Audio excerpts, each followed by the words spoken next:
guys, magigisa ako ng ampalaya. Ito yung ating bawang. Ang kamatis guys, grabe mahal. Kaya dalawang maliit lang yan, sibuyas. Tapos ito magpapaksiw ako ng tamban. Parang yung tawilis ng lalaki yung...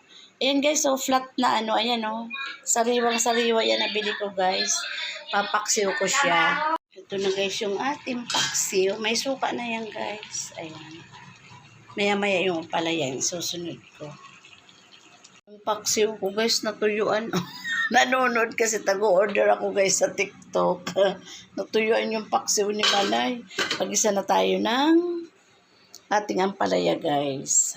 Isa na natin yung ating sibuyas. Kadami guys yung sibuyas ko. Tapos, sabay na natin yung ating kamatis. Grabe mahal guys yung kamatis.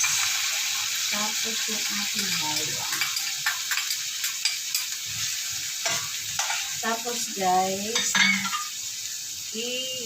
igigisa ko muna siya sa bawang sibuyas kamatis bago ilagay yung ating ampalaya. Ayan. Ito ang ulam namin guys ngayong tanghalian. Pero hindi ko ito si may paulamin kasi matilig to guys na paksiw na tamban o para ano daw ito sabi yung tawilis na malalaki siya na flat yung ginagawa sa linas yung ginagawang tinapa. Ano to guys, 1 kilo tapos pinaghati ko siya, sabi ko 2 kalahati. Hindi ko kasi sariwang-sariwa siya guys kasi kaya ako bumili. Tsaka malalaki siya. Ito na lang ulam nila itong ating ampalaya.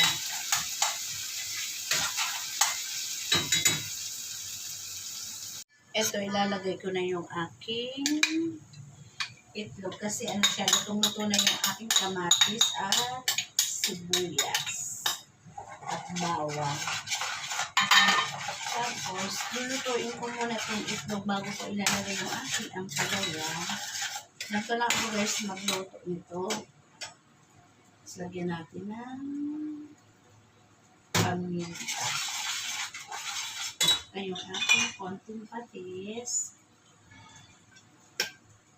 At yung ating konting sesame oil.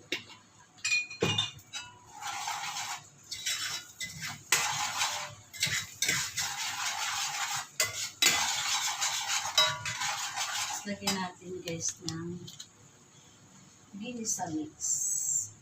Ayan. Hindi ko naman inaubos guys yung isang sachet kasi konti lang yung ating ampalaya.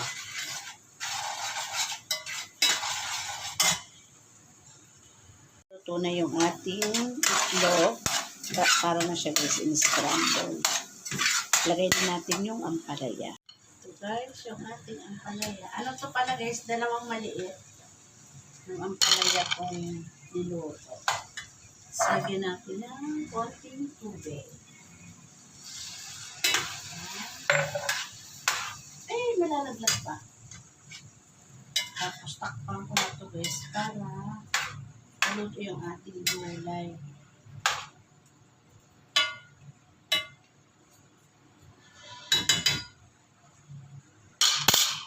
Nasa na yung ating takpan.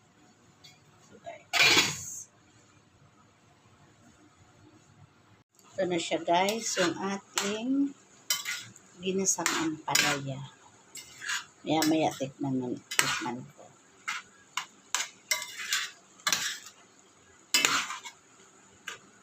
Masarap sana dito prito. Naisipan ko, sabi ko ipaksiw ko na lang yung tamban. Ako na yung ating okay na yung lasa. Kasi okay na ito, luto na siya. Okay na. Okay na to guys. Luto na yung ating ginasang ampalaya. Patakan ko pala siya ng kunting suka.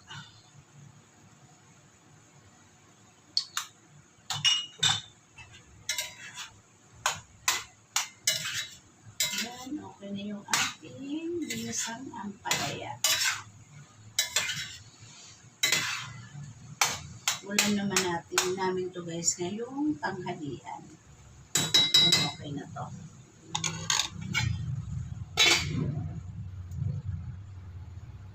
Kumakain na kami yung ating ampalaya at ang ating paksiw na nasunog guys.